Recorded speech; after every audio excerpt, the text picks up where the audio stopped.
Baik Pak, ini akan saya sekedar tampilkan tentang proses ya aktivitas pemboran dan peledakan.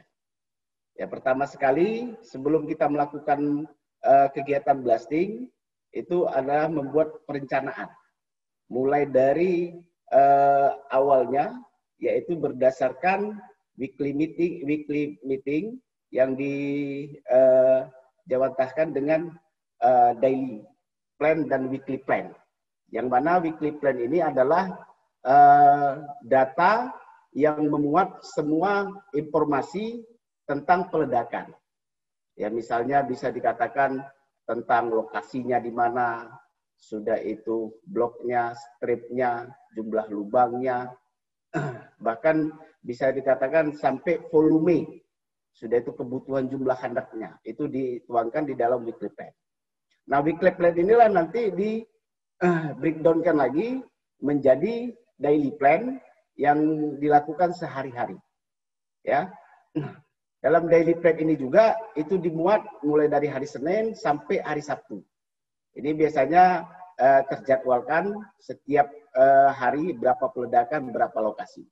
Nah, setelah itu barulah diajukan desain plan-nya ya ke blasting engineer untuk dilakukan peledakan.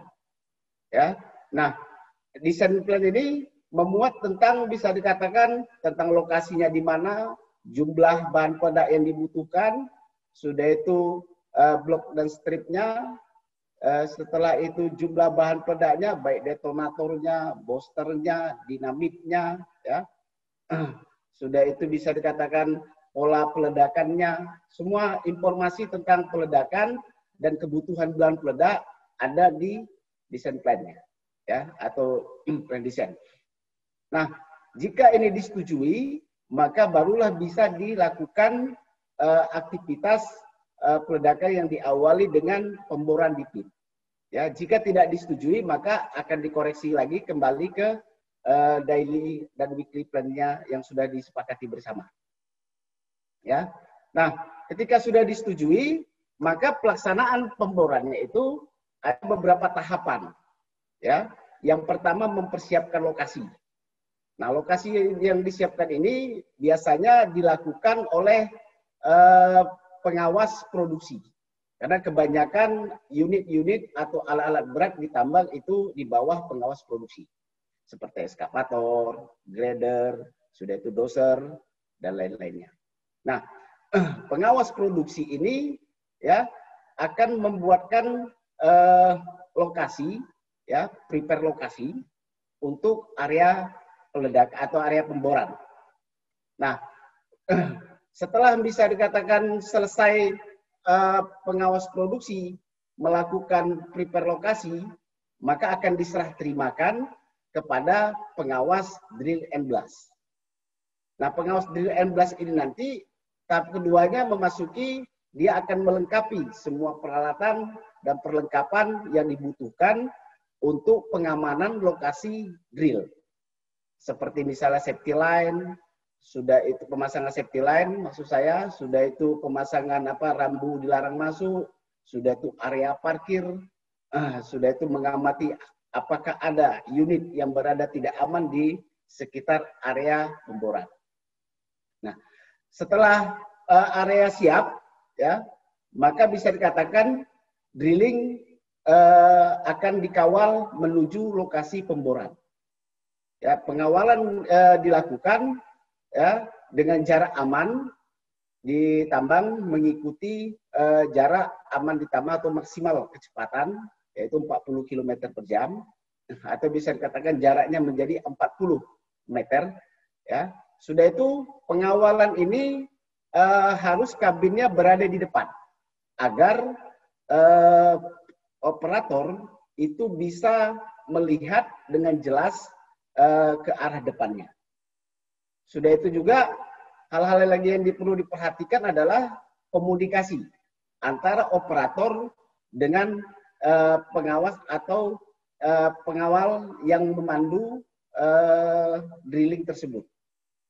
Nah, setelah sampai di lokasi, ya, maka bisa dikatakan drilling sudah disiapkan terlebih dahulu titik-titik bornya. Titik-titik bor ini itu dipasang, ya, di situ tertulis berapa meter yang harus dibor. Nah, setelah dilakukan pemboran, selesai semuanya, maka bisa dikatakan hasilnya pemboran akan dilaporkan nanti ke pengawas drilling and blast, apakah ada lubang-lubang yang anomali, seperti adakah lubang panas, atau bisa dikatakan lubang reaktif, dan lain-lainnya. Nah, berdasarkan data bor atau jumlah lubang di bor tersebut, itulah yang akan diambil bahan peledak di gudang bahan peledak. Maka ketika pengambilan bahan peledak itu harus disesuaikan dengan jumlah lubang yang ada atau plan yang ada. Sehingga tujuannya agar jangan ada pengembalian handak. Ya. Setelah pengambilan bahan peledak, maka bahan peledak tersebut akan dimasukkan ke dalam mobil aksesoris.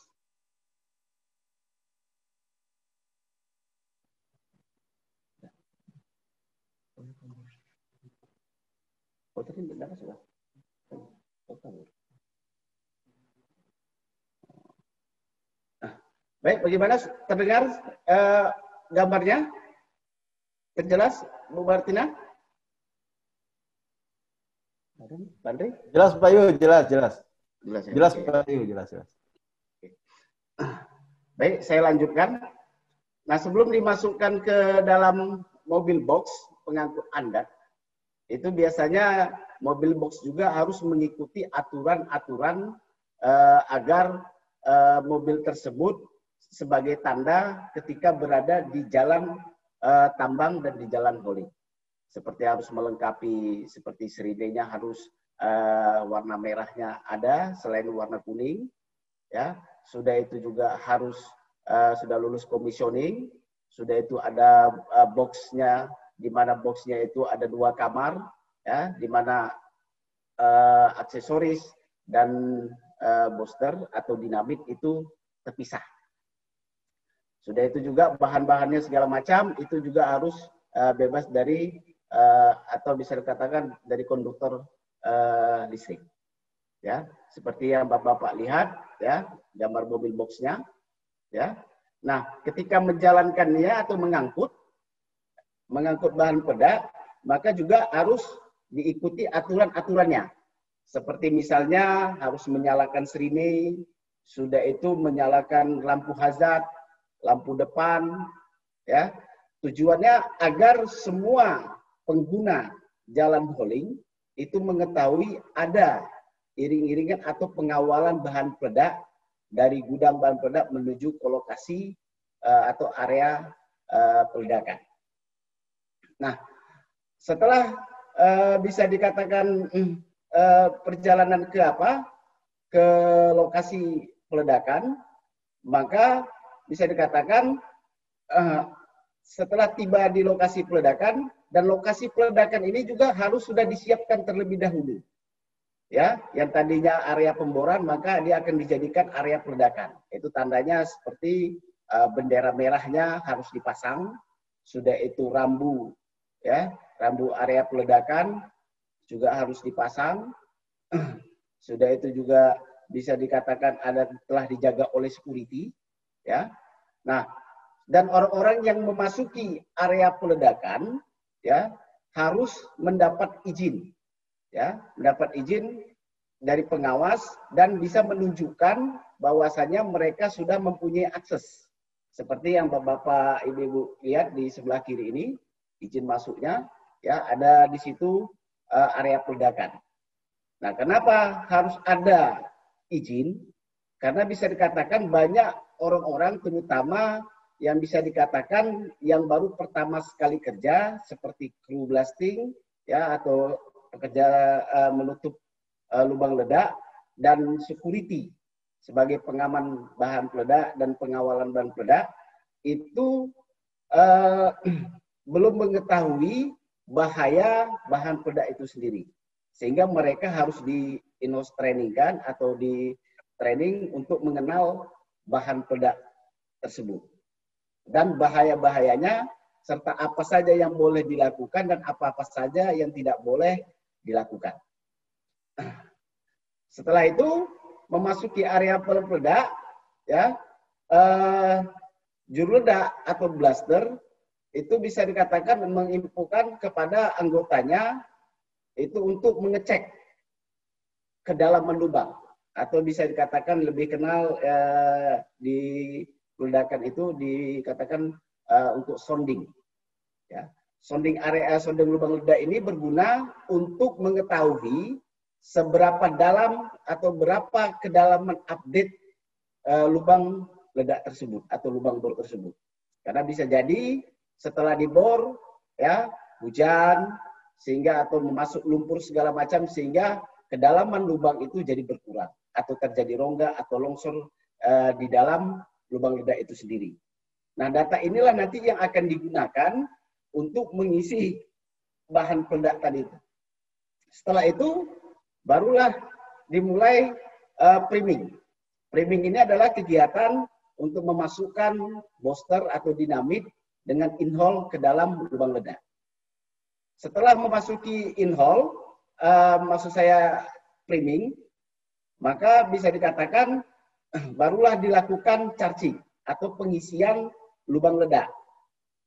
Kalau misalnya menggunakan emulsi, ya, itu bisa langsung diisi, begitu juga dengan anfu. Dengan catatan bisa dikatakan pengisian dilakukan sesuai dengan permintaan atau sesuai dengan kedalaman lubang atau PF yang sudah ditentukan. Nah, kalau misalnya untuk anfu, itu kalau misalnya lubangnya basah, ya, atau bisa dikatakan berair, itu mereka biasanya menggunakan plastik linier, ya, agar jangan air bisa masuk ke dalam anfu. Karena anfu bisa dikatakan salah satu yang lemah terhadap air. Nah, setelah selesai pekerjaan charging, maka dilakukanlah pekerjaan steaming, yaitu menutup lubang ledak. Nah, menutup lubang ledak ini bisa dikatakan dengan material keras. Kenapa harus material keras? Supaya air blast atau bisa dikatakan udara yang dari bawah hasil peledakan itu bisa ditahan semaksimal mungkin oleh material stemming tersebut. Semakin keras materialnya semakin bagus, sehingga energi peledakan itu tertuju ke samping untuk menghancurkan batuan. Setelah dilakukan stemming, maka tahap selanjutnya adalah melakukan tie-up.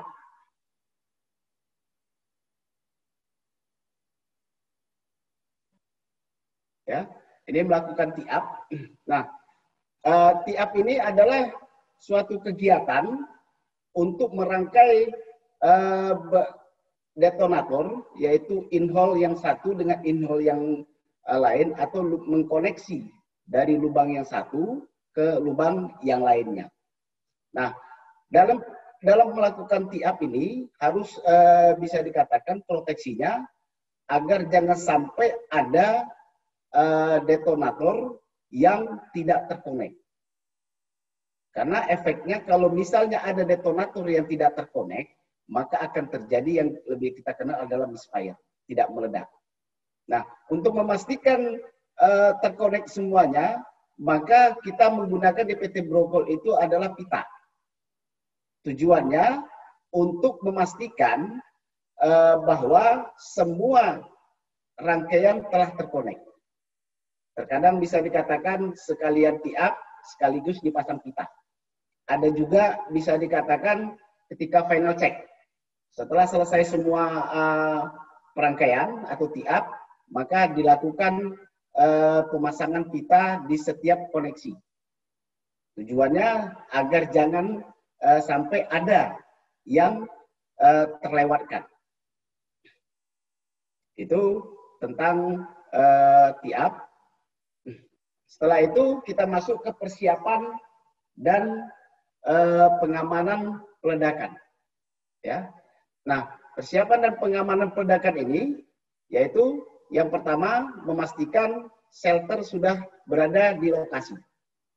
Ya, di tempatnya yaitu berjarak 300 meter. 300 meter ini ditandai dengan bendera